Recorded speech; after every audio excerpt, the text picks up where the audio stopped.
The broadcast is now starting. All attendees are in listen-only mode.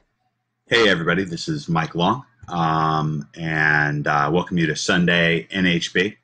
I'll just begin with the Lord's Prayer and we'll get started. Our Father, who art in heaven, hallowed be thy name. Thy kingdom come, thy will be done, on earth as it is in heaven. Give us this day our daily bread, and forgive us our trespasses, as we forgive those who trespass against us. Lead us not into temptation, but deliver us from evil. For thine is the kingdom, the power, and the glory, forever and ever. Amen. All right, guys. Welcome to Sunday NHB. I'm stoked about this. I think we're going to cover something that's going to be really terrific for money getting. I'm just going to check out the Skype box here, and I'm going to quickly check Facebook to see if there's any confusion about this event and where to sign up for it, where to get involved with it. Just going to type this in here real quick. Qzx200M0Gm/continued coaching. Okay. All right, great. So let me ask how many people that are here today. Hey Clinton. Hey Nick.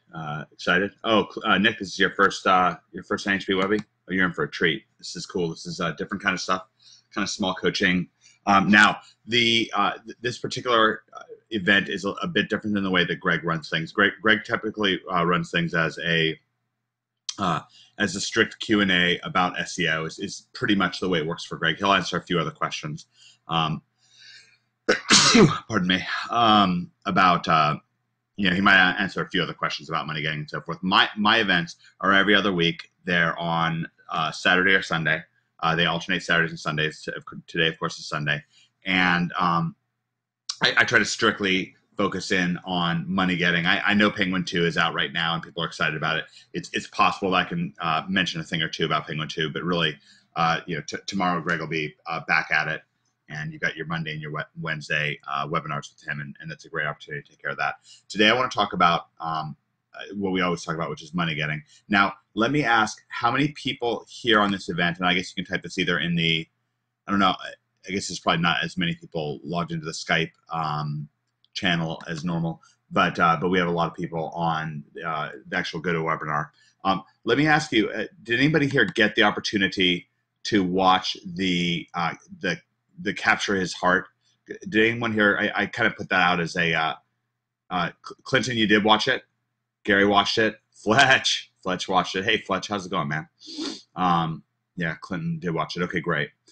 Fran watched it. Oh, wonderful. That's great. Yeah, definitely. Well, that's cool. You know what, Fletch, can I bring you live? I just want to find out, just kind of hear your reaction to it and hear some of the things that you had to say about it. So I'm just going to bring you live here. Hopefully you've got your mic up. Fletch, are you there?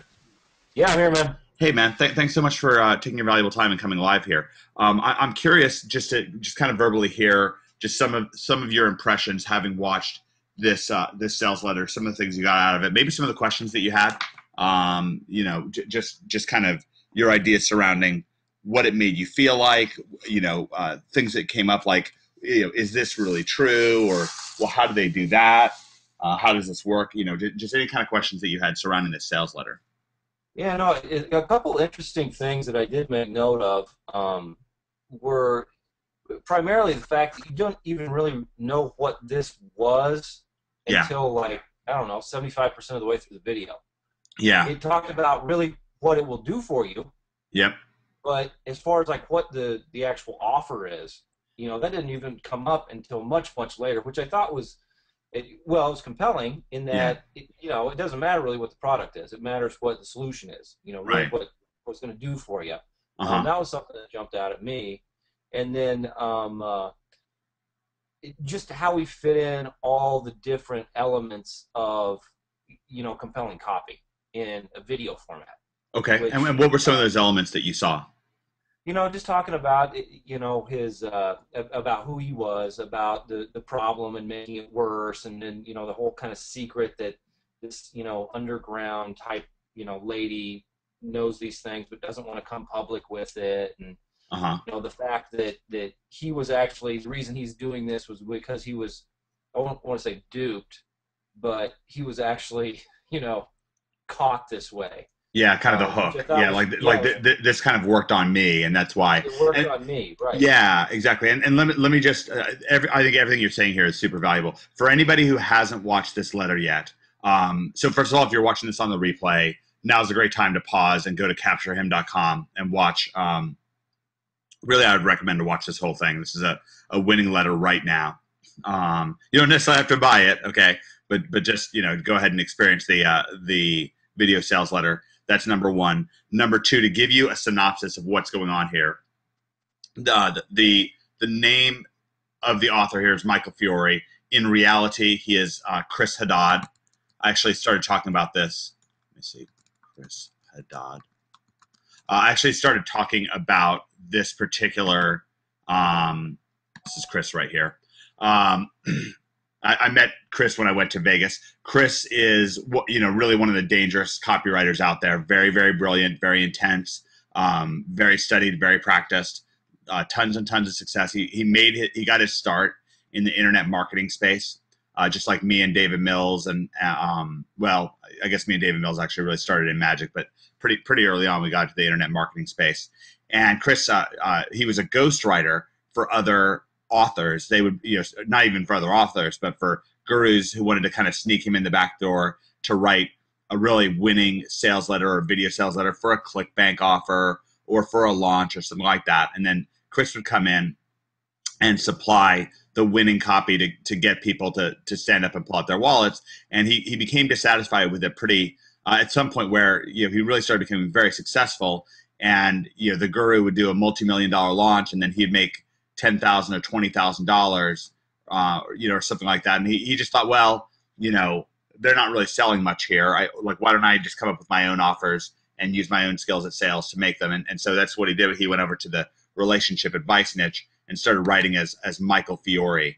And so that's what this is about. And then this is for an offer called Capture His Heart and Make Him Love You Forever. I think it's just basically an ebook. I don't own it, but the idea is that there's quite a starving crowd market when it comes to relationship advice, and particularly women who are a little bit older. Maybe maybe the exact target audience for this would be some woman who used to watch Sex and the City, and she wants Mr. Big, and she has some extra money sitting around because she's single and she doesn't she just has disposable income.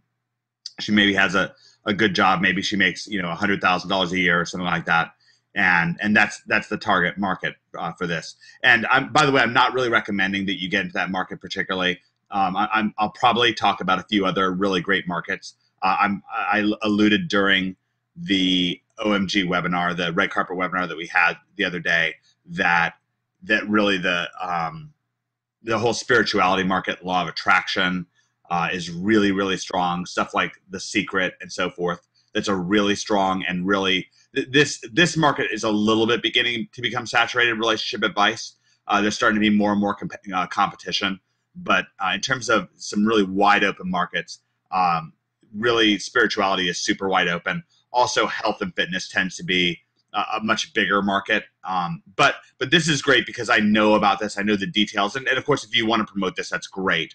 And you're most certainly going to be very successful because there are a whole cluster of offers surrounding this. But I just wanted to kind of give you a synopsis of what's going on. Now, this is something that Chris Haddad, he didn't write the product. He got this woman to write it. And so he's having to sell somebody else's product, which is something a little bit new for him. And so that was to catch you up a little bit. Now, Fletch, let me ask you a few questions. Did you feel, of course, you're a guy looking at this, so it's a little bit, you're probably gonna be a little bit more analytical and so forth. But were there any objections that came up for you, and any thoughts that you had while you're watching it? Like, hey, is that true, or how do they accomplish that, or does this part really work? Were there any particular things that came up for you that kind of gave you pause, or at least made you kind of wonder what's going on?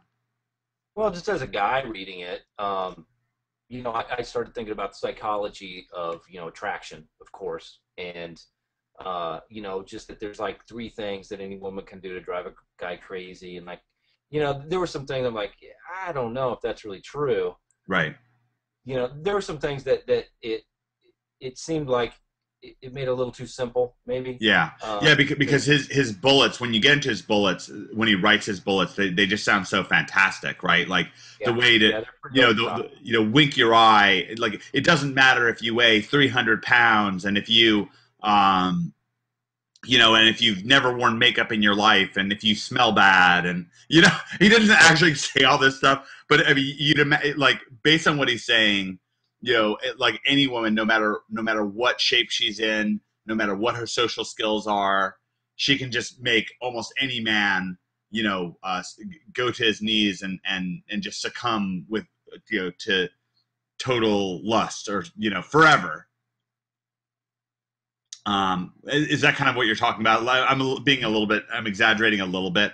No, it's a little dramatic, but it's not too far off from this and all the stuff in the there's a lot in the PUA market, as I'm sure you're well aware of. Oh yeah, that's very similar. I mean, it's yeah, just and that's kind of the hook, and that's the intrigue about it. Is there really something I'm missing that's that simple? yeah, Which gets somebody to buy buy the product or buy into yeah. it.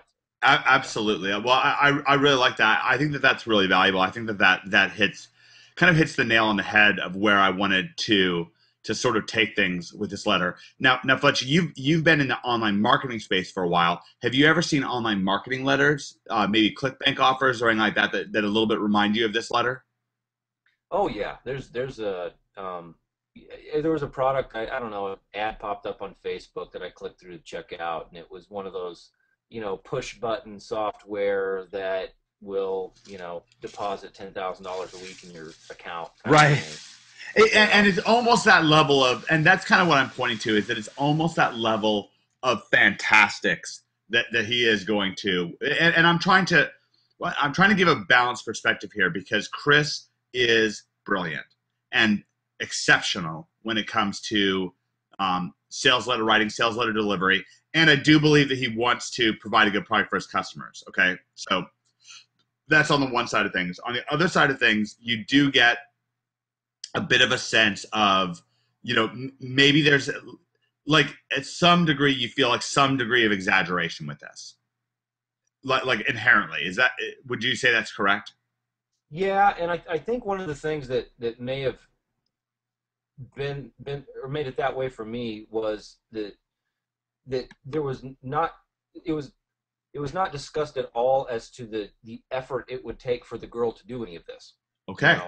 In my perspective, it's kind of like, yeah, maybe there are fantastic results possible, but you're going to have to work for it. Yeah. You're going to have to train yourself to actually behave this way, or there's going to have to be some inherent changes in you to get a different result. It's not just like, three secrets here. Okay. Yeah. So to some degree, it's basically like all benefit, and the only flip side of that, like the only kind of problem or takeaway, is that basically you need to buy the product, or else you're not going to have the result. $37 or whatever is the only. Yeah. Yeah. Okay. So the only barrier to entry is you buy the product, because assumedly you read the product. All right. So that's, I think that's a pretty rounded. I think that's a pretty rounded explanation of what's going on with this, and I really appreciate that. Now I'm going to read off some of the other comments that people said. Gary says, "LOL, yes, yeah." Gary, I believe you're responding to it being a little bit fantastic. Clinton says, Michael Fiore keeps talking about what he's going to tell you. The question is, how long can you keep talking about what you're going to sell without losing the person? That's a really great question, Clinton, and we're going to talk about that just next. I do want to get to some of the other comments here to see if other people had particular comments. I'm really glad that so many people did prepare very well and watch for this event. Let's see now. Jolene says, he put a lot of real emotional words in the video to create a true feeling of empathy and compassion. I agree with that, Jolene. I totally agree with that.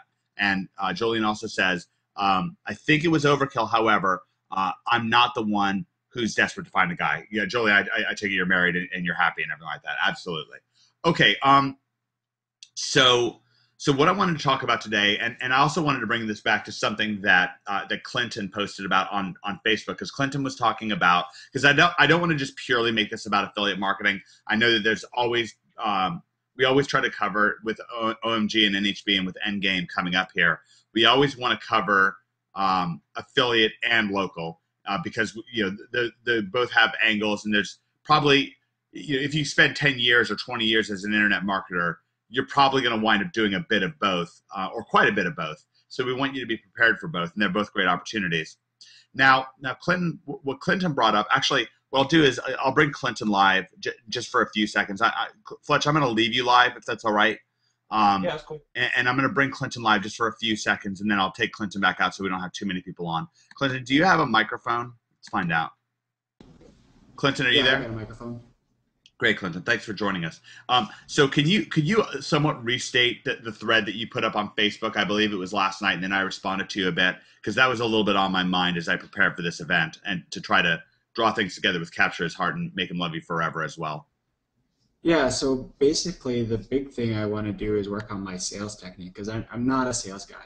So this week my plan is to call at least 10 companies, like cold call at least 10 businesses, and just practice sort of my sales technique and I guess my sales script and just get through basically the hardest parts of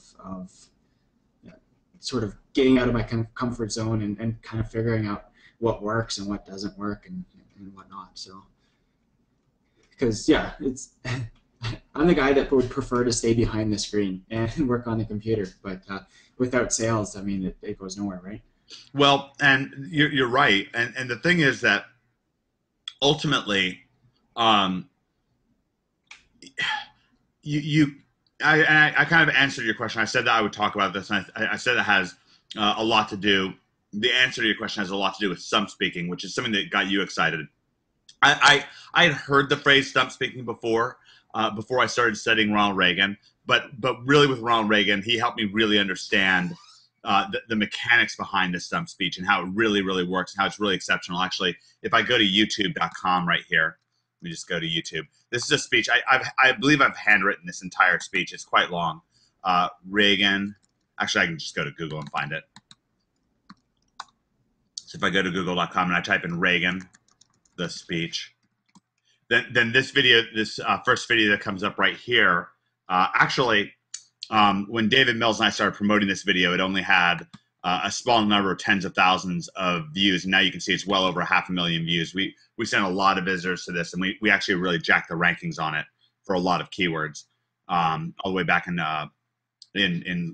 late 2008, early 2009. So anyways, this particular speech that Reagan gave at the 1964 Republican National Convention is very interesting. Now, Reagan wound up his career as somewhat of either like kind of a, depending on how you look at it, Republican or Libertarian or something along those lines. You know, you can never exactly say what somebody's politics are. But when he began to write this speech, when he began to deliver this speech 8 years before, this is 1964 when he gave this speech. I'll fast forward a little bit so it's not just a blank screen. When he first began to give this speech 8 years before, he was working for General Electric, for GE, and he was a Democrat. And he actually had recently been the head of the Screen Actors Guild, which is, you know, one of the most liberal unions in the world, one of the most Democrat unions in the world. And he converted himself over the next 8 years and became a Republican and a Libertarian. But what's fascinating, and from a marketing perspective, and we're going to go a little bit deeper, like one step deeper than marketing here. But anyways, what he ultimately was able to do is convert himself into this kind of Republican Libertarian kind of guy. And ultimately, in this speech, he really lays out his what really winds up being his plan for his presidency that winds up being a very successful presidency in my eyes and in a lot of people's eyes.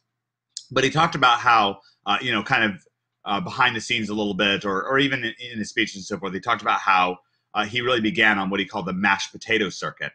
And the idea of the mashed potato circuit was that I guess what actors would do in Hollywood at the time, it wasn't necessarily that doing movies and advertisements would pay all the bills or would be all the opportunities that you had, but you also had the opportunity to do luncheons and dinners with other notable figures, people who would pay some amount of money to eat, at an event where a relatively prominent actor would be, and then that actor might give a bit of a speech to kind of bring things together. And he called it the mashed potato circuit. And Reagan really started getting good at this sort of, of course, he began as an actor. I really want to point out that the ability of an actor who gets handed a script from a script writer and who then reads that script and brings it to life, then that is quite a skill in the first place, all right? And we can understand that. But it's a very different skill to give a speech that you yourself write in front of, in front of tens or dozens or even hundreds or even thousands of not just interested individuals, but really passionate and in some cases extremely upset individuals. So that's a very, very different skill set.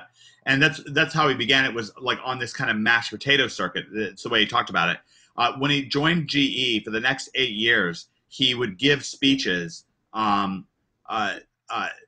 every single GE plant around the nation. He spoke in front of over 250,000 employees. And the way he described it, this was kind of part of a job that he had. And then he was also putting on kind of a variety TV show at the same time for GE. It was called GE Theater. And it lasted about 8 years. But what would happen was he would give a speech, and the speech would begin much like his mashed potato speech or mashed potato circuit speeches. He would just give a speech, and then there'd be a couple questions at the end. And what started happening more and more was he'd get more and more questions that he didn't know the answer to. And the way he described it was, over this course of the next 8 years, that refined this particular speech, the City on a Hill speech is what it's called. During that time, he started taking more and more questions that he did not know the answers to. And this is the day before the internet. It wasn't like he could just go home, get on Google, and be like, well, what happens when you raise taxes? Or whatever. I mean, he just didn't have the answer. He would have to go and research it at the library or whatever on his own time. And my point is, what happened, Clinton, you asked about like what amounts to face-to-face sales, actually talking to somebody nose to nose, chin to chin, and actually making a sale. Does that make sense, Clinton? Yeah.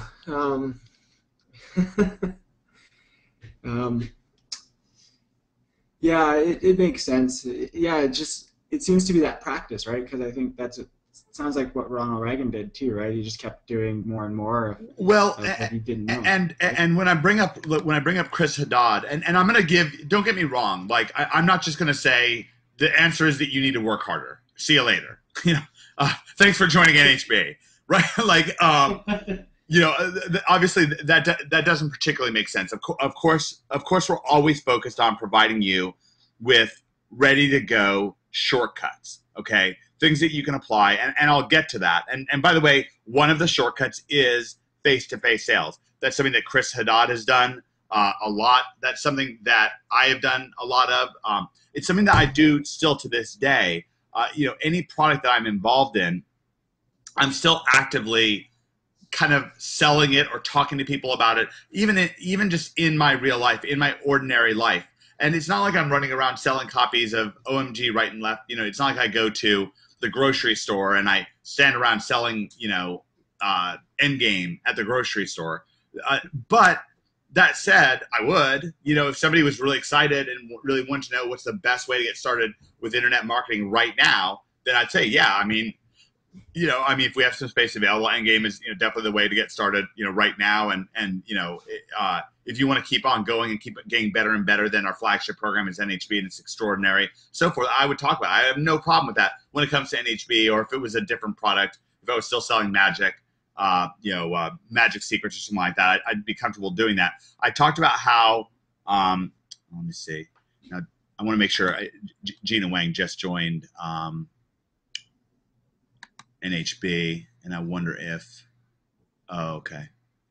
I don't think, she's not actually on right now. Okay, great.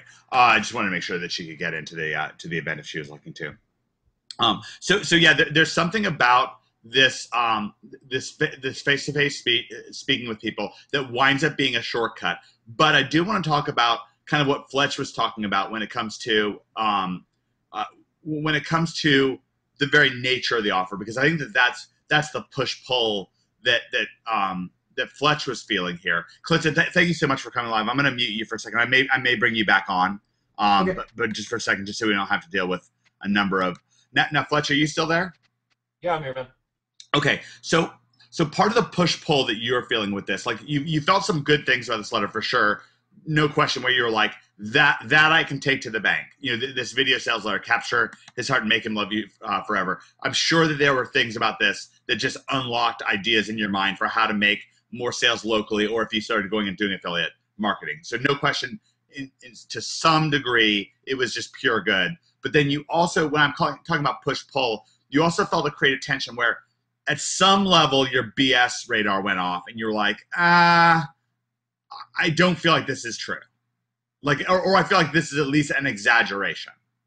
Yeah, I think it was just a percentage that was a little too easy, maybe. Right, That right. it didn't It really was a talk little about. too good to be true. Yeah, yeah, and as far as the benefits goes, I don't think he really put that over the top. It wasn't like, well, maybe that was the case too, but it was more that he didn't really. It was just like buy this, and the guys will flock to you. Right. As soon as you Right, go to and sleep. once again, it doesn't matter if you're ugly. It doesn't matter if Yeah, you're stupid. It doesn't matter if you're, if you smell bad, if your breath's bad, yeah, if you only speak, Chinese, and all the guys that you want speak English, or whatever. It just, none of it matters. Okay, so what I want to do is kind of the reason I didn't exactly intend to bring up Reagan, but one of the reasons why he wound up being like such an apt example in this case is, let's talk now. Let's talk. All right. So really, what I want to do is I want to talk about something, and it took me a little while to get to this point, but it was a good build up. What I want to talk about is something that I call the narrative. I'm going to pull up a little text document here. Let's see. The narrative. Okay. So the narrative. All right.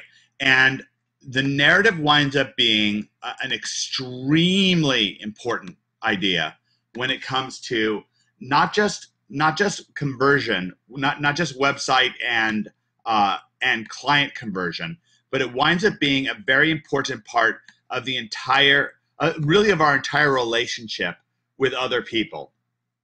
Okay, so for example, in this letter, okay, let's take a look at Chris Haddad's letter here for a second, and I really want to be fair to him. Like I said, I think that this is a good product, and it's a good product to promote, even if it does exaggerate a little bit here and there.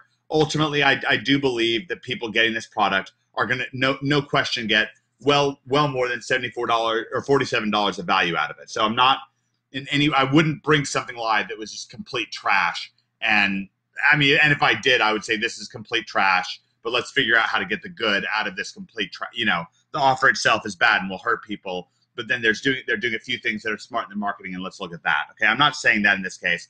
I would say that the product is probably a 6 or a 7, and he's marketing it as if it's an 8 or a 9 or a 9 or a 10.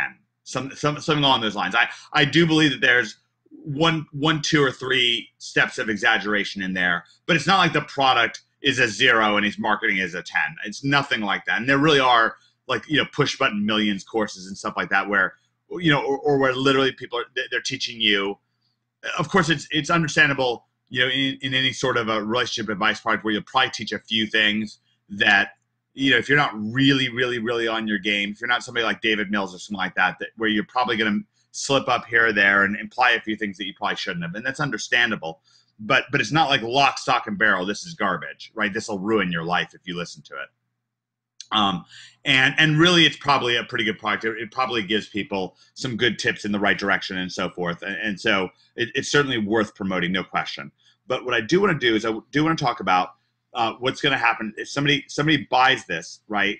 They buy this offer, and let's talk about the narrative. So the narrative is that that Michael Fiore has stumbled across this product. The way he stumbled across it is that it worked on him. That his sweetheart, used it on him to kind of make him, kind of fall in love or whatever. And then that's what happened with it. That's like the narrative. And so that's the beginning part of the narrative, and then it goes on to say, if you buy this product, it's going to give you all these benefits, and it doesn't matter if you have these problems, if you keep like meeting jerks right now, or if you feel like you have to have sex to keep somebody interested. That stuff doesn't matter, because this product is going to eliminate all those problems, and so on. Now, Let's go on to where that person actually buys that product. So now they've bought it, and there's a whole refund situation with this. And ultimately, the reason that you're trying to capture this customer, in business, what we want to do is we're capturing a customer so we can have an ongoing relationship of some sort with them, even if we want to, relatively quickly try to upsell them to some other offer, right? Even if we're, if it was in the health and workout niche, maybe we want to try to get them in immediately for personal training sessions or something like that. Okay, so no matter how soon you're trying to get them upgraded to the next level, ultimately what you want to do is get somebody in the door, start a business relationship with them, and then have that go on and on. Now, a lot of what we're seeing with, and it's one of the reasons why I'm glad to have Fletch here. A lot of what we're seeing, both with local client consulting, and certainly with doing info marketing and doing affiliate marketing and having our own products on the internet, is that if you imagine a swimming pool, and I've brought this up before, but I'll bring it up again because it's valuable. Swimming pool.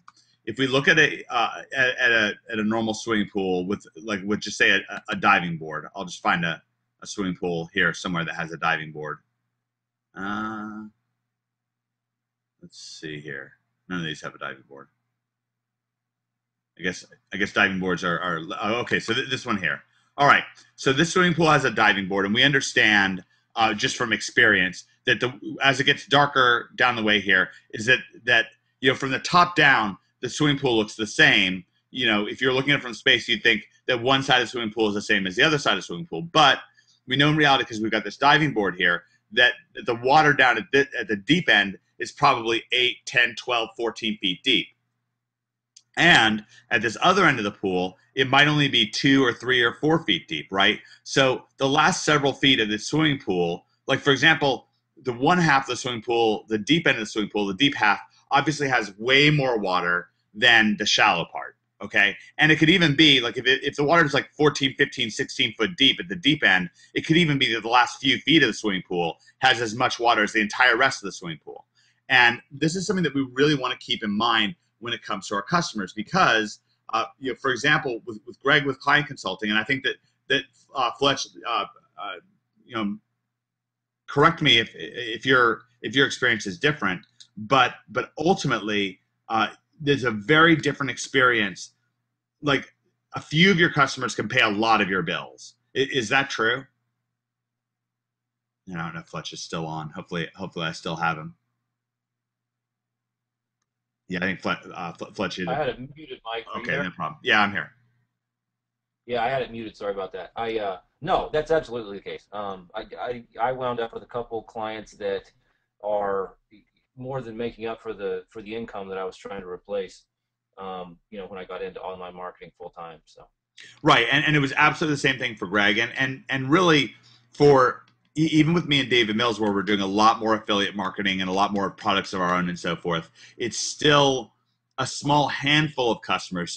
Some even though we have thousands and tens of thousands, and even we actually have over 100,000, maybe even close to 200,000 prospects and customers on our various lists. And these are people that know us, right? These aren't just spam lists or something like that. But even despite that, it really amounts to some number of hundreds of those 200,000 people, or 150,000, or however many it is, somewhere between 150 and 200,000 people. It's some number of hundreds of those people that we've done millions of dollars of business with. And how is that possible? Well, the way it's possible is that it's this deep end of the pool idea. We go for the deep end of the pool, and that's when I'm talking about the narrative. Okay, we got this word, the narrative. When I'm talking about the narrative, then really what's going on is that we want to have, like what narrative do we want to have? Like for example, if our narrative is I'm going to have 100,000 people who all pay me, or let's say 10,000 people, 10,000 people who pay me $47, right? Well, then that's a lot of money. So if I pull up a calculator, okay, then, and before I calculate this, how many people here think that doing 10,000 ebook sales at $47 a pop sounds pretty fantastic? Give me a number one if it sounds fantastic. Give me another number two if it sounds good, but not like that big of a deal. Okay, so most people feel like it's a pretty big deal. Now let me show you something about this. So 47 times 10,000 is $470,000, which is a lot of money. But what I want to point out is that the vast lion's share of the sales that are coming in for Capture His Heart and Make Him Love You Forever are from affiliates, which means that your take home on this, they're paying a 75% affiliate commission, and then you have some ClickBank fees and so forth. You're making about 20%. So if I multiply that then by 0.2, now you're at $94,000. I'm not saying that $94,000 isn't a lot of money. Of course it is. It's as much money as it is. But it's nowhere near $500,000, which is what we almost started with, right? That's a very, very big difference. And in the same way, if you're if you're only making money with somebody where you make one deal with them and then you never do business with them again, then you're going to wind up and by the way, I mean, once you have an office, and you're paying outsourcers and so forth, and you just have to live your life, you have to pay taxes on this. I mean, hey, how about even if this was all somehow take-home profit, $94,000? Well, times, let's say you're living in a state with 5% income tax, which I am. So now you're down to about 40% take-home. So now you're down to about $56,000 that's left over. Okay, and then you have to pay sales tax and all that kind of stuff on that. And really, what you're gonna build a $500,000 business with no $500,000 front end business with no partners, no outsourcing costs whatsoever, no cost to just no cost whatsoever. I mean, that just seems quite far-fetched, right? No cost whatsoever. I mean, I don't think that that's really possible. Okay, so realistically speaking, now he might be down to, you might divide that by 2, and he might be down to $28,000. And now you're talking about, you might be better off, working at, a 9-to-5 job or something like that, to get $28,000 for the take-home pay. And maybe you wouldn't. I mean, maybe it's better because you work from home. But my point is that's not the reason he's doing it. He's not doing it to sell, 10,000 copies and take home $28,000. He's doing it because he has a back end, because he wants to go deeper with people. And by the way, he's nowhere near sabotaged himself with his customers. I do think that there are going to be some number of people coming to this letter that are going to feel a little bit dissatisfied. They're going to feel a little bit like it's over the top. Now, there is something I want to point out. If you were an affiliate for Capture His Heart and Make Him Love You Forever, or if you're an affiliate for let's say a very similar offer, but it was in the astrology or spirituality niche, right? This could be in the spirituality niche. There's numerology.com. So if I type in numerology, pretty sure numerology.com is this is the number 2 ranked website right here. One of my friends owns this site here. So let's say you're an affiliate for numerology.com, and they had a kind of a similar kind of offer where, hey, we're going to teach you how to really change your life, and it doesn't matter if things in your life are kind of going bad right now. They used to be going bad for me, but then I really turned them around with the law of attraction and with all this kind of stuff.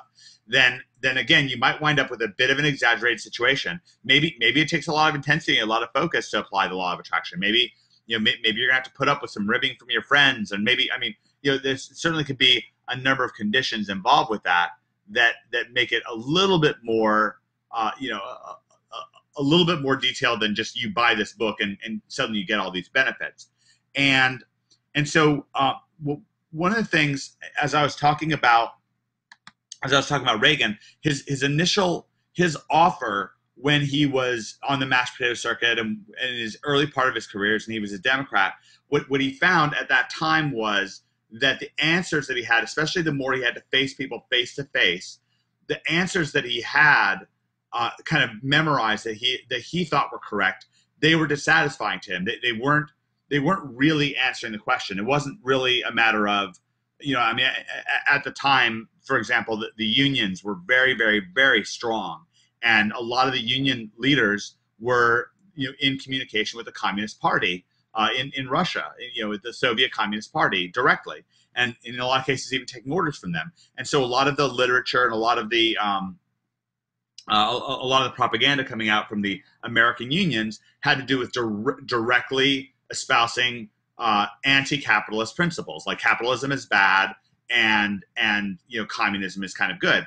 And the thing is, as he heard workers echoing these values, and as he tried to they were very similar to the values that he had, and he kind of was confronted with that. He was kind of confronted with those values, and then he went back and he researched and he realized, he was like, well, yeah, if we have a top marginal tax rate of 90%, this is something that Reagan suffered under. I mean, there were times when he just wouldn't do a movie because he might get a $100,000 paycheck for the movie, and his take home for it after taxes might be $10,000. And for him, it wasn't that big of a deal because he had some money. I mean, he was still going to be wealthy and so forth. But what he did realize was that there were a bunch of people working on the movie, the key grips and the camera guy and the camera guy's assistant and so forth. Those were the guys that were just out of work. They just wouldn't get a job. It just would never happen. The job would never happen. And so it was one of the things where logically he started realizing, well, this just doesn't make sense. Having super high taxes and so forth, just doesn't make sense and so forth. And so what he ultimately had to do was evolve his offer. And that's what I want to kind of flip to talking about. Yes, we can have face-to-face sales. All right. When Clinton was talking earlier, he kind of felt like at some point that really ultimately what I was going to say is rah, kick him in the knee, get out there, Clinton, work harder, get out there in the trenches, do face-to-face sales. And just thought I was going to kind of give him a pep talk. And he kind of felt like, oh, I know, and so forth. And let me see if I can bring Clinton back online. I'm going to unmute. Clinton, are you there?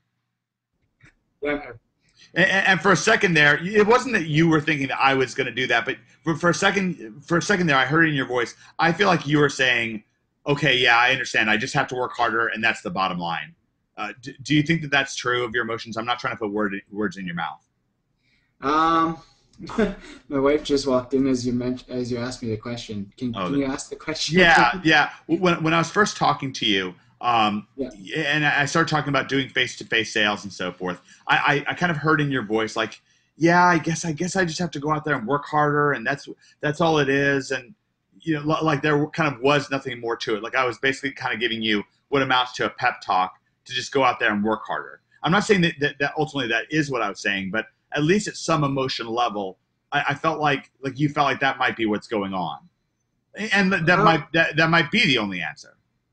Well, I mean, a lot of it is just knowing what to say, and because I really don't have a sales background, just knowing how people react to different words, it isn't something that's innate in my brain. So that's why I think part of it is just going out and just seeing the reactions with different words I use. Because I'm the kind of guy that learns visually.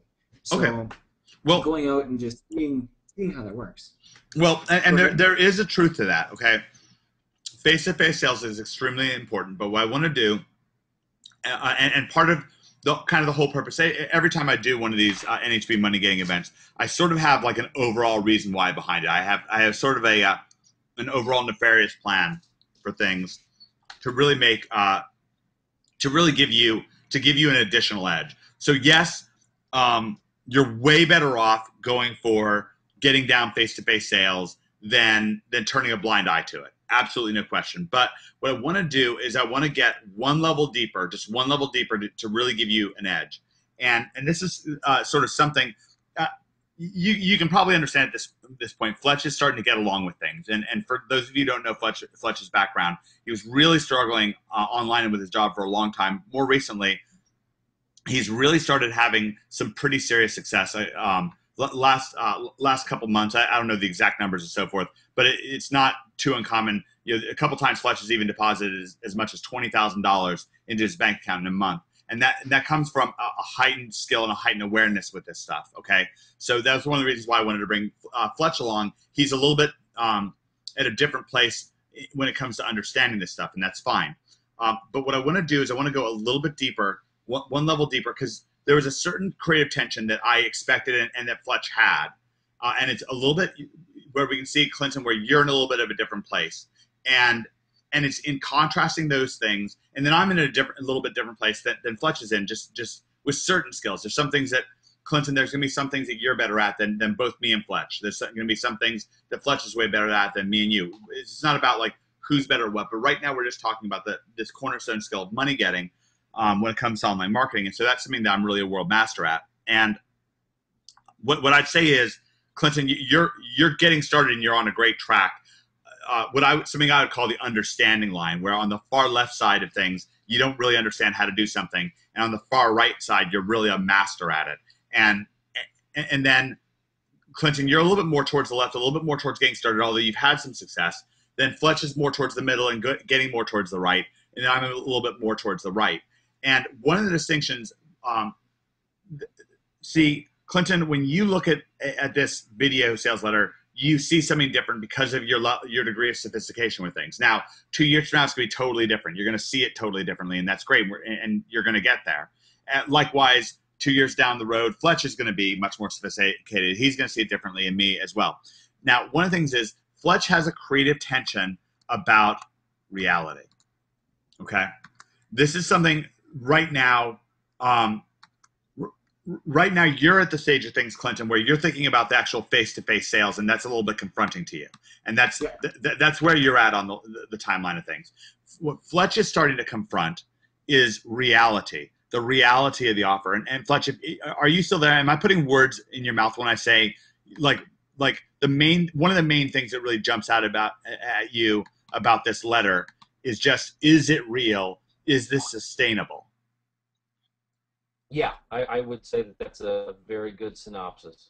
I Okay. usually put way too many words onto things. That's a good way to describe it. Okay, great. And then that has a little bit to do with my sophistication as I come down the line. Okay, so in the first place, the first degree of sophistication here is just understanding this idea of the narrative. Okay, so understanding that we're sculpting kind of a story that people can come along with. And give me, as you're watching this event, give me the number one if you feel like you understand that the core thing that's going on with this Capture His Heart, Make Him Love You Forever video sales letter, or with the other sales letters that you've bought in your lifetime, the core thing that's going on is they're kind of telling a story that at least makes enough sense for you to pull out your credit card and make a purchase. So give me the number one if you understand the idea of the narrative in the first place, that you need to have kind of a narrative that makes sense in the first place, that's not just completely jumbled, completely confusing, just completely out in left field, or not even something that you want, or just something that's completely unbelievable. Okay. So it seems like that's something, yeah, Jolene gets it, Gary, Fran gets it, Nick, yeah, okay, great. All right, so that's one degree of sophistication. It's very important, and if nothing else, I really want you to be able to walk from this event understanding that having a compelling narrative in the first place is a real power factor. Now, Clinton is coming along with things, and he's getting to kind of what I would call a next level of sophistication, where he's starting to understand that the way to improve that narrative, the way to get to all these power words, to unleash, because a lot of what was happening, Clinton, when I imagine I'm you and I'm watching this sales letter, a lot of the tug that you're feeling from it, a lot of the push and pull that you're feeling from it, is it's almost like you've stood in the ocean, right, Clinton? Like you kind of waded into the ocean where you're kind of getting buffeted by the waves. Yeah. Okay. And I'm just this is totally me hallucinating, so I don't know if this is true or not. And if it's not, that's fine. I imagined as you were kind of wading into this sales letter, like you're saying in the ocean, that you were kind of being buffeted by the emotional words and language and descriptions and the tonality in Chris Haddad's voice. Did you kind of feel tugged and pushed and moved around by certain words and phrases, and by Chris's delivery of those phrases? Yeah, exactly. And actually, the same goes with a lot of times when I hear you speak and do sales pitches, because it's the same kind of thing. It's that emotion involved in it, the enthusiasm involved in it, the genuine. Yeah, energy really matters, by the way. Energy really, really matters. And that's something that I want people to keep in mind. All right, absolutely. Now, there is a real core difference to Chris's delivery and my delivery. And that difference, and this is something that Fletch is getting to, is the reality of it. Now, the reality is that I sell things very differently because I prepare things very differently. The things I'm selling, if I get on a webinar and I just say, look, we rank #1 for all this stuff, we're making a bunch of money doing it, and we have, a chorus of over 45, 6, and 7 figure video testimonial echoes for people that have done the same thing, then it's not really overly clever words that I'm using. Yeah, I've got some nice words in there, right? Chorus is a nice word. Echoes is a nice word. But really, when you get down to it, what I'm saying is, it's working for me. It's working for a bunch of other people. How about you? Does that make sense, Clinton? Yeah, absolutely. Yeah. And that's very different than buy this magic pill. It's going to fix your life. Yeah. Fletch, does that? It's my understanding. Like, my imagination is that you absolutely understand this as well.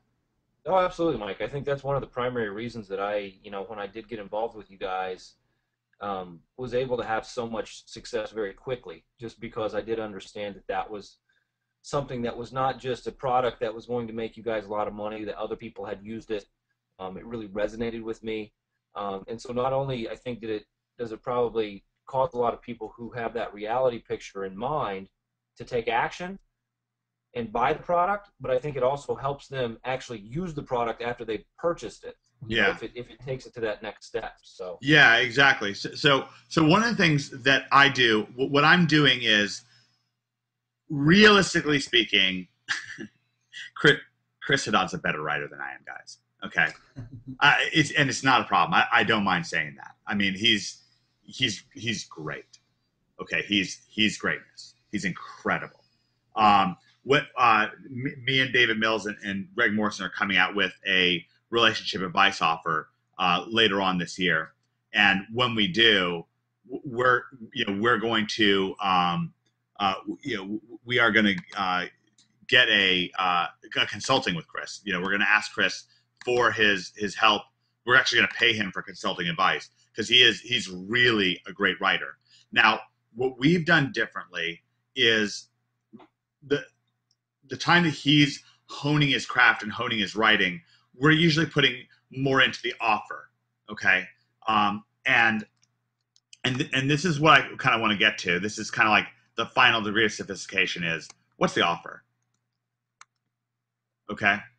So that's kind of like the final degree of sophistication I want to get to, the final degree that I want to get in this event that I'm able to give to you. So at the first level, we understand that we want a compelling narrative. At the second level, we understand that narrative can be powered through face-to-face sales, that we can refine it. Clinton, that's what you were saying, that like you felt like if you got more experience, you could start understanding the emotions behind things and how they're working, that buffeting of the waves. Does that make sense, Clinton? Yeah, exactly. That hits it right on. And does that feel like a little relieving to realize that? Yeah, it definitely does. Yeah, so just seeing that I'm on the right track is. Oh, you're definitely, no question, you're definitely on the right track. Now, what I also want you to know in terms of being on the right track is that there's plenty of room to grow.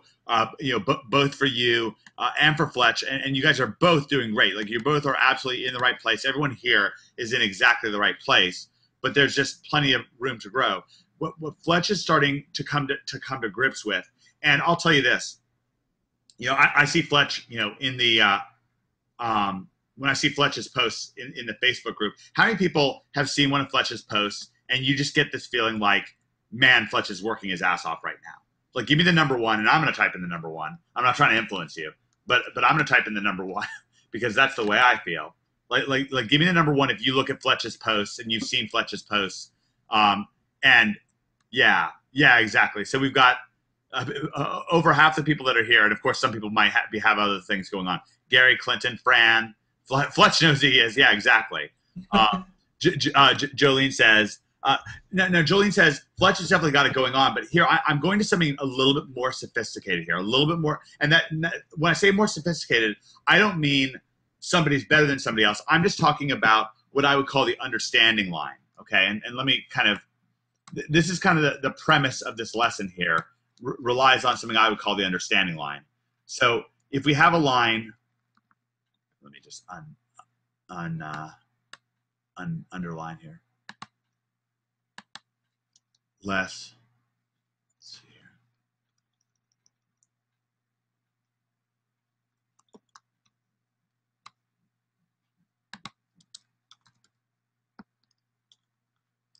Less understanding, more understanding. Okay, this is a lesson I've taught for over 10 years. It's really helped people in market after market, the understanding line. By understanding, what I'm talking about is when we can put something together from its more component parts and it works. So Fletch, for an example, you've worked in construction, and so you can, let's say, maybe build a house or part of a house from its more component parts. Is that correct? Yep. Okay, great. Now, before you had the understanding of doing that, you couldn't. No, not at all. Okay.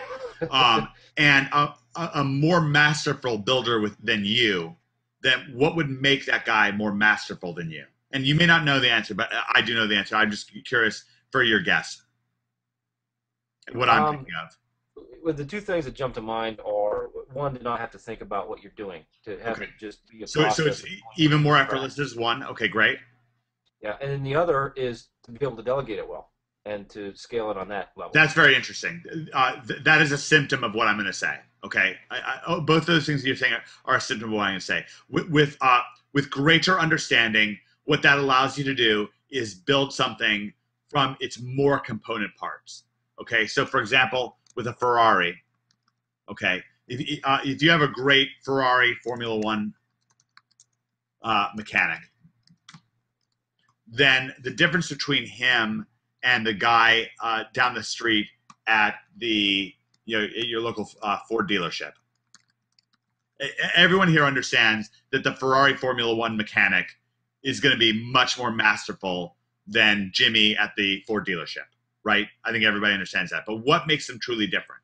Okay, what makes them different is that the Ferrari mechanic has a greater understanding of the engine, in the sense that he can build an engine from deeper parts. In fact, in many cases, once you get to the Formula One level, some of these guys will fabricate their own engine parts. They will create their own engine parts from scratch. They might even get involved with metallurgy. They might even get involved with basically mixing and blending different metals to get to a different kind of level of hardness versus strength. And give me the number one, if that makes sense to you, about building an engine from its more component parts. Yeah, it seems like that's resonating. Fran says, once something starts to motivate you, you really get motivated. I'm curious what you mean by that, Fran. Could you type a little bit more about that? I'm very interested to hear about that. Okay, and I think that people are generally understanding this understanding line thing. Now, at the less level of understanding, but still some good amount of understanding, it's a good amount of understanding to know that we're working with the narrative, that there's a narrative in the first place, there's some sort of story that we're telling. Now, when we get to a level deeper of that narrative, and this is a little bit where Clinton is starting to get to, and this is much more advanced, much further down the line, okay, much more towards here, then Clinton, you're starting to understand that this narrative is put together with these words and these phrases and the delivery of those phrases and the kind of the ordering of those phrases. And that's kind of where you're at with things. Is that correct, Clinton? Yeah, that's exactly right. And can you see how those elements are more like a deeper component of the narrative? Does that make sense? Yeah. And Fletch, does that make sense to you as well? Yes, it does. Okay, great. And that's probably somewhere where you were at more like a year or two ago. Is that correct? Yeah. If I had to hazard a guess? Yeah, no, being able to assemble it to that and look at those as the piece that I put the most focus on as far as crafting. Yeah. Whatever. And then I just kind of went off for a little while. I was talking about how hard Fletch is working nowadays. Fletch, what you're doing right now is you're working to get your SEO up to the reality of, you're trying to make sure that your reality is starting to catch up to your ability to make face-to-face sales. Is that correct? That's correct. That's absolutely correct, Mike. Yeah. Okay. And so that's when I was saying that Fletch, Jolene, I wasn't correcting what you were saying. I was expanding upon it. because Jolene says Fletch definitely has it going on, but the way that Fletch is getting it to go on, he's wanting to make sure that he doesn't get the the $47 buyer who then winds up with kind of a sense of buyer's remorse, right? Or who says, okay, that $47 was good, but I'm not going to invest another $1,000 in with you, Fletch. Like, that's really what you're looking to. Is that right, Fletch? Yeah, that's exactly right. I've got, I guess I know the product now. I understand how it goes together, but for everybody who does buy into what I do for SEO and online marketing, which includes, the conversion aspects of it and that, I want them to be extraordinarily satisfied to the point where they want to buy more, where they want to grow their business through me, where they want to essentially tell all their friends and, cohorts about what we're able to do. Okay, great. And you probably got to a point, and I know some of the people I personally know and have worked in the trenches with a lot of people that you studied, because I hear their words in your mouth, and I know where they're coming from, and I know that some of those guys spread their wings a little bit more and got like more into the reality of things, and that's what they needed to do. Like they needed to push the edge, because like this reality stuff was kind of starting to catch up with them as well. Does that make sense, Fletch? Yeah, I would think it would be kind of a natural progression, just like you've described here. Yeah, well, and it's something where you can really wind up getting waylaid, because I want you to know that there really is more and more of the opportunity, because of the internet marketing, to really have a situation where you love your job and you love your life, okay, because of it. And it makes the money getting like a lot easier. And, holy cow. Did you guys hear that? Yeah. It was just a random thunderburst out of nowhere. That was quite. That was that was a sign. What was I saying? Whatever it was, it must have been profound. I'm just kidding around. Wow, that startled me. Okay, so there's a level, and this is something that I keep working on myself. If you want to know, am I progressing down the understanding line when it comes to this stuff? Absolutely. I spend on average 2 hours a day on the phone talking strategy with David Mills every single day, and I have done so for the last 10 years. Okay, which winds up, if you do the math, that boils that down to being a full year. Which would wind up to full year, 24 hours a day of talking strategy with him about these various businesses and life moves, relationship advice stuff, our own lives, our own things that are going on with life. And so that's something that I'm constantly working on and constantly honing. And of course, I communicate with other people. I talk with Greg, almost every day, and I talk with a few other people more periodically, once a week, once every couple of weeks, and so forth. And of course, I'm currently always mixing with OMGers.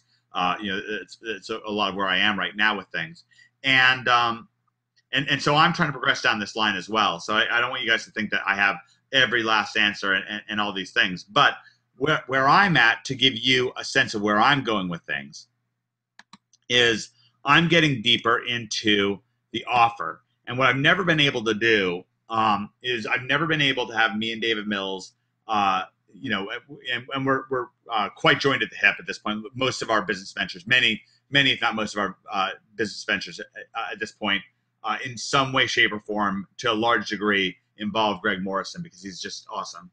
And really his ability just to get stuff ranked, and he's just a great partner and very bright when it comes to like a lot of things.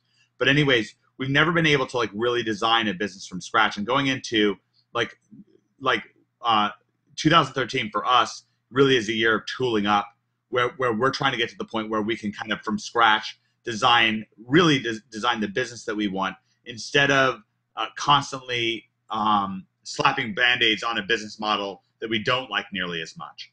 And so we're still coming down the line. We're still formulating our ultimate offer that we're really happy with. And when we say offer, that's a little bit deeper than the reality. The reality is the reality is kind of much like you've got the narrative, and then the narrative is built from what you can do with face-to-face sales. But then with what you can do with face-to-face sales, that starts to be built on the reality of what you can deliver. Like right now, probably the biggest thing for you, Fletch, is just really trying to step up your raw SEO skills. Is that correct? And Oh, resources. yeah. Okay. Yeah, because everybody I've gone in to try to sell, you can sell them once you get to that point, but you don't want to oversell what you can deliver. So because you can go so much deeper otherwise.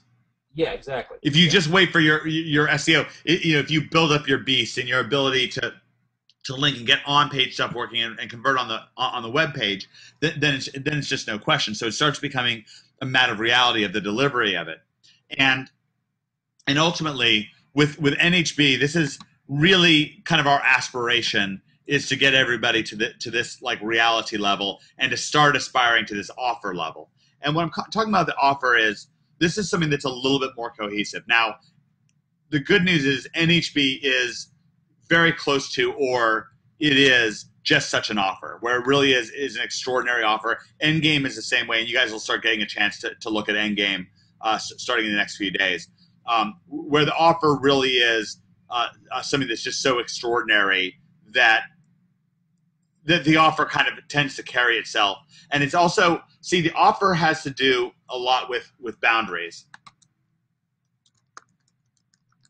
And boundaries are something that I'm just beginning to understand in a lot of ways, and getting better and better at them. What I really mean by boundaries is protective boundaries. Okay, not defensive boundaries. Most people think of boundaries in terms of defensive boundaries, like a barbed wire fence. A lot of what we're trying to do is getting to offers where you have the benefit.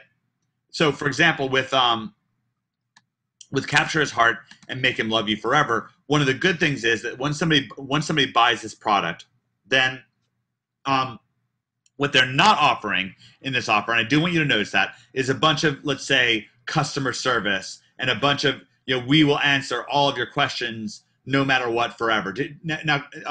Clinton, did either you or Fletch, did you pick up on that? That they were not really offering much in the way of customer service? Yeah, I had a feeling that might have been part of the case. Okay, so that was at the edge of your... I wouldn't have been surprised if you didn't notice it at all. Fletch, did you notice anything about the customer service proposition, or did that kind of slip past you? I'll just wait for a second for Fletch. No, that's totally on, Mike, as far as...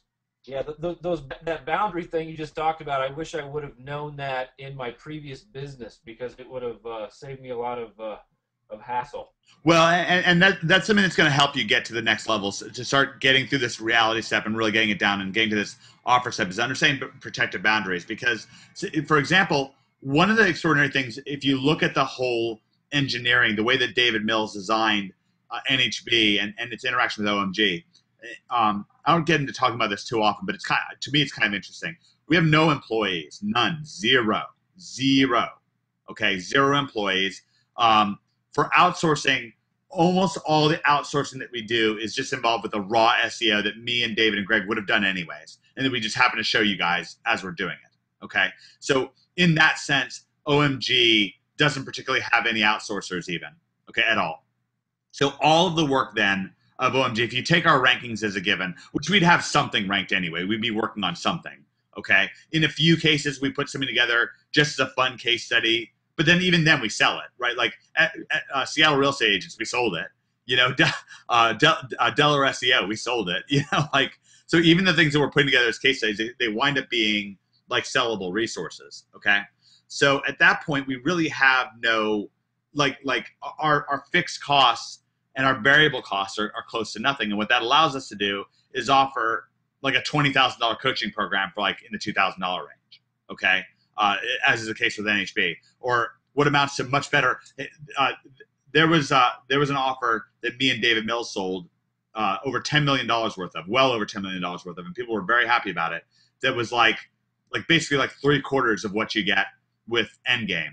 It was something where you got step-by-step training, you got a roadmap of some of the tools to use and maybe some special deals on those tools, and you got a bit of a support community. And we sold something a few years back, $10,000, and we sold over 2,000 units of it. okay? And people were crazy about it. People were, crawling over broken glass to get to it. And that was without a huge component that's involved with Endgame, which are these done-for-you templates and keyword research revealed, okay, where we've gone in and created and discovered templates and done keyword research and then revealed it to people. And I feel like it's much more. So I feel like Endgame is something that is much greater than this $10,000 offer that we did that people were wild about when it comes to SEO.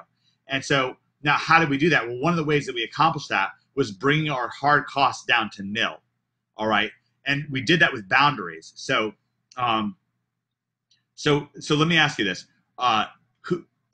you're pretty far along with things, Fletch. Who gets to talk to Greg? Like who can email him and expect an email back from him and truly expect it? You may not even know the answer. And hopefully I'm not catching Fletch at a time when he's in the middle of something else. No. I keep hitting this mute button. I forget to have it on. I've been talking away to nobody, but it seems like everybody that sends him anything, he gets back to. It seems like it, but that's actually not true. Yeah. Okay. Well. Okay. So here's the answer: is basically the people who get to talk back and forth with Greg freely are people who are in their 90 days. In their 3 months, and there's a little bit of a grace period with NHB, and that's it. However, there are also people who are actively involved in crushing it and constantly supplying us with new tech and new testimonials, like you, Fletch, and then you wind up having more of a rapport with Greg. Does that make sense? It does, yeah. Okay, so that's the cornerstone of things, and the reason why is we have thousands of customers. If all thousands of those customers were constantly asking Greg, how do I install WordPress? Then how long do you think it would take to for things to break down? Oh yeah, he'd get burnt out immediately. Right, exactly. So now we answer that question in two different ways. One is that we provide boundaries for what people can and can't ask questions about. For example, we don't sell any of our offers that include email coaching except for NHB. Okay, that's it. Only NHB gets email coaching, and they only get it for 90 days. And then outside of that, it's just a question of who Greg wants to work with, which are typically going to be people who, who are either supplying him with tech, that he's masterminding with, or his customers that are in the middle of crushing it and giving him testimonials, which makes sense. Like obviously that's who you're going to want to talk to more. Now, what we also don't do is we also don't have a help desk from India, right? That then attempts to answer these relatively difficult questions about about WordPress installs or this problem or that problem. So what we try to do is really nail those questions in our training, and then if we didn't nail that for you, then join NHB, and if not, then go somewhere else. Figure it out some other way, because we just don't sell that. Okay, like we only sell email coaching through NHB, and that's a limited opportunity. Greg will not be doing this forever. Okay, so that's one thing. That's Greg. What about me and my time? Who gets to talk to me? Well, basically, who gets to talk to me are people who generally might start giving us testimonials. That's more or less who I wind up talking to. And will I answer some more general questions? I will. And does that give me a sense of how to improve our offer? It does. Okay. But that's generally what happens is with OMG at omgmachines.com, we have generally an expectation when people are mailing that address that ultimately that's the testimonial track. Like that's where, and Fletch, wasn't that where you first emailed your first email that said come back? Oh yeah, I sent you guys one that kind of outlined what I'd been able to accomplish in the first month or so of having first purchased the entry level OMG product, and just wanted to kind of gush and feel good about what I was doing. And it was natural to you. You knew that you really felt like strongly like that was going to work, right? Oh yeah, absolutely. That's what caused me to do it. I wasn't solicited in any form to whatever. Right. It was just a natural part. It was just a natural part of the process. Yeah, okay? It was just an expression of what I was doing. Yeah. Okay, great. So then, in as much as I'm working on OMG, then I'm motivated because I'm generally getting lots of testimonials, and that makes me feel good, right? It makes my life easier, makes selling easier. Because remember, our whole sales proposition with NHB and Endgame at this point is, me and Greg and David Mills are millionaires making millions of dollars, and doing it with SEO.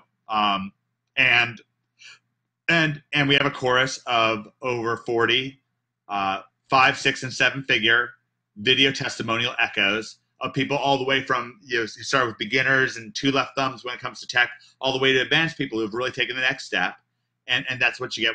And again, that makes my life easier. That's what I'm doing instead of refining my sales process. Now what Qzx200 is doing is masterminding with other brilliant copywriters and paying $25,000 to work with to work with the top copywriting coach in the world that he can find, who might be out there or whatever. And just honing his craft and hiring himself out still as a copywriting consultant to hone his edge and so forth. And that's one valuable way of going at things. It's just different. So that's how I'm doing it, is basically manning OMG at omgmachines.com and doing some webinars with our, webinars going forward will pretty much be with endgame customers. And then as we continue along, and as much as we continue along with NHB, then I'll keep doing either Saturday or Sunday, kind of a little bit back and forth. And so that's what I do. Then David Mills handles basically people who want to know if they should buy NHB, and of course they should. And so he talks to those people from requests at omgmachines.com. And then David's wife, Olya, handles things that there's no getting around, like, I lost my password. Okay. And by the way, notice that we don't offer refunds on hardly anything at OMG. And what that does is it makes it so we don't have to sit around having a focused, dedicated refund specialist at OMG, all right, which is interesting, like somebody to process that stuff. And I want you to see, you might say, well, what does this have to do with the narrative, right? Well, the narrative is we have protected boundaries around what we do. Notice that we don't have to continue to offer NHB, and at some point we won't. How many people, write down the number one here. Everyone here has joined NHB, right? There's nobody got in free or anything like that. How many people, it was a major part of your decision knowing that at some point me and Greg were just flat out going to stop doing NHB, and it might be very soon? Give me the number one, or give me the number two if that didn't factor in, and that's absolutely fine with me, but I'm very, very curious to know. All right, so for Fran, it was important. For Jesse, it was important. For Gary, it wasn't important. Gary was like, you know what? The value's on the table. I'm getting in there. Fletcher was important. Jolene was important. Clinton was important. Okay, great. So most people who are responding are saying it was important. For Gary, it wasn't important to him, and that's good to know. Okay, but that's part of a boundary of our businesses. We know what we're willing to do. We know what we're not. Now, I'll tell you this. I'll let the cat out of the bag a little bit on something. We are strongly considering, we may or may not do this, but we might do something, a live event in, sometime in 2014. How many people might be interested in attending that? Give me the number one if you might be interested in attending that. Give me the number two if you think that live events are not for you, or just maybe you just might not. All right, everybody. Cool, I appreciate that. I'm not saying everybody. There's one or two people on here that might, well, actually, no, maybe everybody said yes. Okay, well, we appreciate that. One of the reasons why we're looking at that is because with a live event, there's a lot of things that we can offer in person. You're getting to meet me and Greg and David, and some things that we can teach, and some opportunities to network with each other and work with each other, working with people who are already at a very high level of things. But a big draw of doing something like that, if we do something like that, we're not sure whether we will or not, but there's a good chance that we will. A big part of it has to do with these protective boundaries, because once an event's over, it's over. And I want you to see that, also, Fletch, with your business is more getting things to a point where, like for instance, one of the reasons why we're building offers in the health niche and in the relationship advice niche and in the spirituality niche, one of the reasons why we're building offers in these niches is that ultimately me and Greg and David want to be able to do SEO more and more for ourselves, not for affiliate offers and not for products that we have to do a bunch of work to deliver on, but for offers that are, just automated in terms of people just buy the information, they get the information, they don't have an expectation of customer service, but they get a great product and they're happy, and then that's that. And the reason I'm saying this is I'm trying to develop a clear image in each of your mind.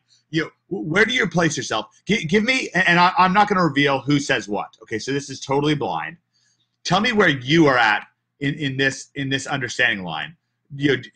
Where I'm at is I'm working, and I am working on this number 4. Fletch, I would say, is working more on the number 3. Clinton is more working on this number 2. Where do you feel like you're at? There's no shame anywhere. This is a line of understanding. It's something that we work on in life, we progress, and it gets stored. So where are you at on the understanding line? Okay. Somebody says between 2 and 3. Nick said, okay, I won't say what Nick said, but Nick said something. Okay. Somebody else says number 2. Where do you feel like you're at? And take a second to think about it. And if you're not sure, okay, Nick says he's at number 1. Okay, sorry about Nick. I almost stumbled. All right, who else has something to say?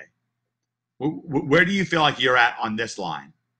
And I'm very curious because we have different levels of expertise. You also might say, well, in some places I'm at a 2. In other places in my business, I'm at a number 1. At somewhere else, I might be at a number 3. Okay, between 1 and 2. Okay. All right.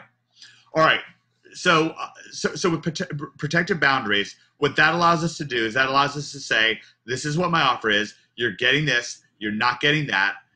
We don't wind up promising people the sun, moon, and stars, and we also don't wind up not talking about glaring things. Now, one of the things I will say is they don't offer email coaching and capture his heart and make him love you forever, but they also don't mention that they don't offer email coaching.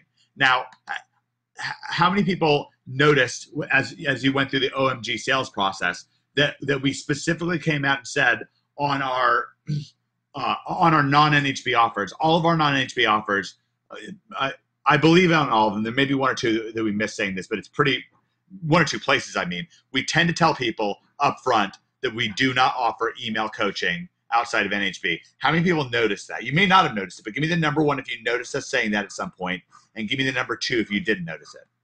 Okay, so Josh at least noticed it. Clinton, you can't remember. Jolene remembered it. Gary noticed it. Nick noticed it. Okay, great. And in seeing that, I want to point out that not everyone sees all the same things. You are going to slide things past certain people, or for certain people, it's not much of an issue. Okay, or they assume it. Okay, but one of the things that we want to do is get better and better, and there's lots to get. You know, I really want you to understand there is so much value at the level 1 and level 2 level out of capture his heart and make him love you forever, and even a few things that you can learn about reality, as I pointed out. You know, this is an ebook. Once you get the ebook, they're getting that value, right? You know, that's the value that they're getting. Whatever they've promised, presumably in some way or another, is in this ebook. But then the offer gets limited to just that much, just that amount. You know, it's not offering email coaching. It's not offering ongoing training or update or support and so forth. Now, I want to get to some of the questions that people asked during the event. Gary says they do have an 800 number up too. That's true. Feel free to call that number. My guess is that that's a recorded line that tells you to go back to the sales letter and buy from the sales letter, but it may actually offer you to phone process. I'm not sure. But Gary says that implies some communication. I agree with that, and I agree that that's a nice point. Jolene says, way to add dramaticism to your teaching, Mike. It's an earlier comment. That's funny, Jolene. Okay. Sorry, I'm reading something from Fran. All right. Fran says, when starting, you may not think it can happen to you, but once you do some of the things that you guys teach and make a sale, you really get motivated. That helps motivated. That helps a little bit too. Yeah, Fran, a lot of what I'm trying to teach here, notice that I'm not trying to teach you just to make the sale. Fletch, how much training have you gone through where they're really implying that all you need to do is learn how to make the sale and then your life is all good? Well, everything that's sales focused does that. Right. I think it's kind of the focus of whatever the offer is. You know, there's products that I've seen that focus only on the story, on the narrative of the process. So they're even only talking about one narrow part of the sales process, and the implication is once you get the narrative down, you're all set. But we can see. And I think that everyone here can see. Does everyone think that logically what I've laid out here just makes good common horse sense? Because I think it does. I personally think it does just make good old fashioned, simple, plain horse sense. It's not like the most complicated thing in the world. Like really, without face-to-face sales, how are you gonna get the narrative to work? What, you're just gonna smoke some pot and then it's gonna come to you? I mean, come on, it's ridiculous. Okay, and I have heard people say stuff like that. It's crazy. Okay, and then and then you say, well, all it takes is face-to-face sales. Well, what about the reality behind the sale? What about fulfilling upon it? You offer people something. You say, oh, I'm going to give you the sun, the moon, the stars, and some stars that haven't even been invented yet. Well, guess what? It's going to come. It's going to come to roost. Okay, it's going to come back and bite you in the butt. And then going a level deeper, really understanding this overall, how the offer is assembled. Now, I'll get better at explaining this to you at some point in the future. This idea of the offer, but the offer, really relies upon having these protective boundaries around what we're doing. Protective boundaries. One of the things I had to do early on with these NHB sessions, with these NHB coaching webinars, is that Greg will go on, I believe, for 2 hours or for even longer sometimes with these things. I can't do it. I just can't. There's no way. Like I had to realize really early on that I was absolutely running out of energy, as I am now at about the 1.5-hour mark. I'm just out of energy, and so I had to tell people, hey, look, it's going to go an hour. It's going to go about 1.5 hours. Might even go a little bit less than that, and then that's what's going to happen. And that's a protective boundary around what I'm able to deliver, and that's something that I'm trying to get better and better at as time goes on. Now, I've got just a couple minutes left here before I'm going to sign out. I've got 3:28 on my clock Eastern time. If you have any last seconds calling, last second shout outs or last second questions that you want to ask or so forth, I will do the traditional thing, which is go over to my favorite blog post in the world, omgmachines.com/blog/NHB.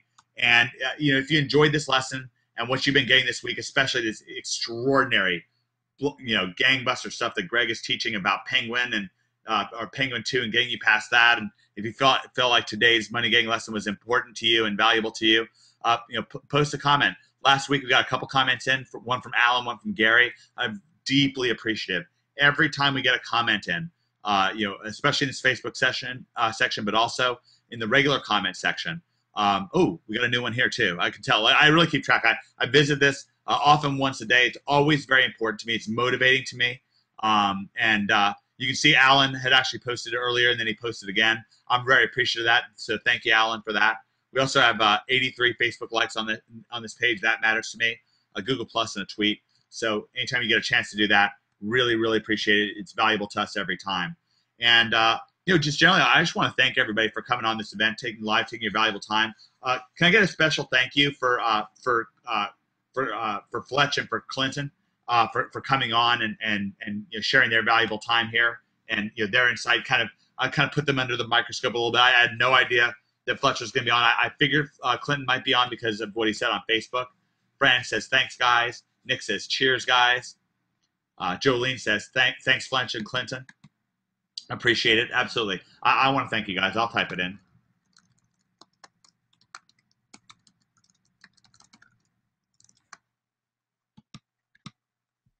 Okay, great. Jesse says thanks. Clinton says smiley face. That's great, Clinton. Yeah, it's a great feeling. It's a great feeling to get recognized, and as well as you should be. All right, guys. I want to thank everybody here. I want to thank you for joining us. Nick says thanks. Thank you, Nick. I'm really grateful for everybody here. As you know, OMG is a city on a hill. Everything that me and David Mills do is a city on a hill, and with Greg Morrison, very important to us. Really glad and grateful for you guys. Really glad to have you take some of these steps that we talked about. And what I'll try to do is I'll try to get this replay up and out and in a place where you guys can study it, and where other NHBers that are coming after the fact and either listen to this event in their car on the way to work or while they're driving around or studying on the computer late at night. I want you to know that we're in the trenches in there with you. We appreciate you, and we also appreciate if you go on omgmachines.com/blog/NHB and update us. Put the word out there on how you're enjoying your NHB experience and some of the great things that you're getting. Fran says thanks, Mike. Appreciate that. Jesse says thank you, Mike, for your time and insight. Appreciate you, Jesse. Fletch says thanks, Mike. Super session, awesome insight. Going to watch the Gipper speech now. That's great. That's great. It's a great one. It'll make you cry. That's a lot of people think. Here's the kind of a final thought I'll leave you with. Tear down this wall, Reagan. A lot of people think that Ronald Reagan just. It's kind of sad. I hate to say this, but a lot of people think that Ronald Reagan just rolled up to the Berlin Wall in 1987 and gave a speech, and then the wall fell. And it's just not what happened. It began all the way back in 1964 with this speech. And this speech didn't just happen in one day. It wasn't just some brilliant off-the-cuff thing. It took 8 years of face-to-face sales and of honing and refining the reality and the offer that led to this speech as well. And that was built on the back of a career, you know. So it's something that we can all be kind of humbled by. I mean, you know, when Reagan finished his presidency, he was pushing 90 years old. And I'm very humbled by that. I really am. It's something that's incredible to me. And that he kept pushing and he kept feeling like he had plenty to learn and plenty of understanding that he could build upon. And as you're watching this speech, let's watch for the narrative. Let's watch for face-to-face sales. Let's keep in mind reality, you know, the reality behind things and what's the offer. Let's look for protected boundaries, okay? Let's look for that, where he's saying, I will do this, and saying I can't do that or I can't promise that. That's interesting. Let's watch for this understanding line, less understanding and more understanding. And let's keep in mind the difference between a Formula One mechanic who might have started out as a mechanic at the local Ford dealership. And again, I thank you all. I'm very grateful for everybody who came live on this event. And I will get this recording down, and I will see you next time. It'll be next Saturday. Will be our next NHB Insider section. All right, thanks a bunch, guys.